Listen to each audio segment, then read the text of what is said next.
সম্মানিত ভিউয়ার্স, আসসালামু আলাইকুম। আজকে আমি আপনাদেরকে দেখিয়ে দিব চট্টগ্রামের ঐতিহ্যবাহী হাতজারা পিঠা কীভাবে বানাতে হয়।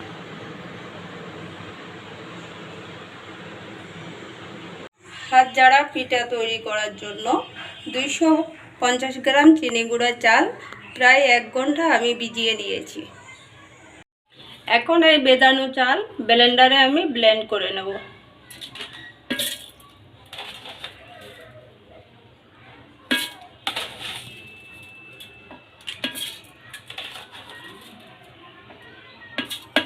ব্লেন্ড করার সময়ে মেজারমেন্ট কাপের 1 কাপ পানি আমি ব্যবহার করব। এর ফলে মিশ্রণটি একটু তরল হবে।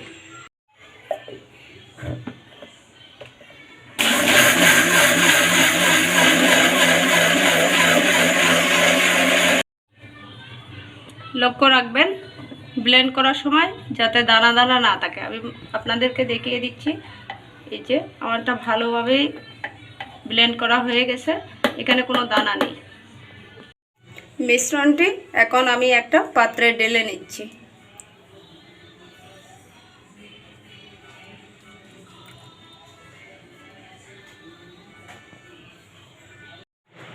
এখন আমি দিয়ে দিচ্ছি এর মধ্যে স্বাদ মতো লবণ। আমি ভালোভাবে মিশিয়ে নিচ্ছি। জ্বলন্ত চুলার উপর একটা কড়াই বসিয়ে দিয়েছি। এখন আমি একটু হালকা তেল ব্রাশ করে নেব।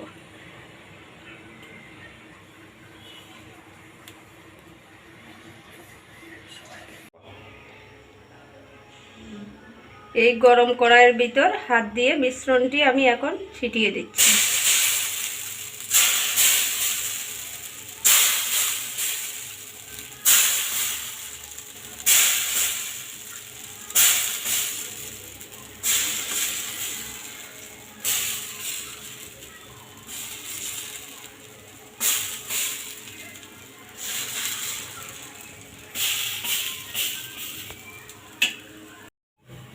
পিঠাটা 1-2 মিনিট রাখার পর এভাবে উল্টে আসবে কড়াই থেকে, তাহলে বুঝবেন যে পিঠাটা হয়ে গেছে।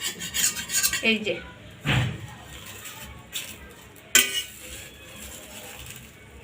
দেখুন আমার পিঠাটা রেডি হয়ে গেছে।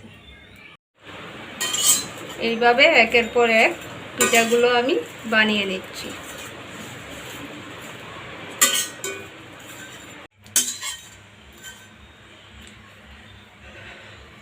এই পিঠাটা খুবই স্বাস্থ্যসম্মত একটি পিঠা। এটা দেখতে যতটা সুন্দর, খেতে তার থেকে অনেক অনেক গুণ বেশি মজা। আসছে কোরবানির ঈদে চালের রুটির বিকল্প হিসাবে আপনারা এটা ট্রাই করতে পারেন। ভিউয়ার্স, এটি চট্টগ্রামের একটি স্পেশাল পিঠা, যেটা কিনা সাধারণত গরুর মাংসের সাথে পরিবেশন করা হয়।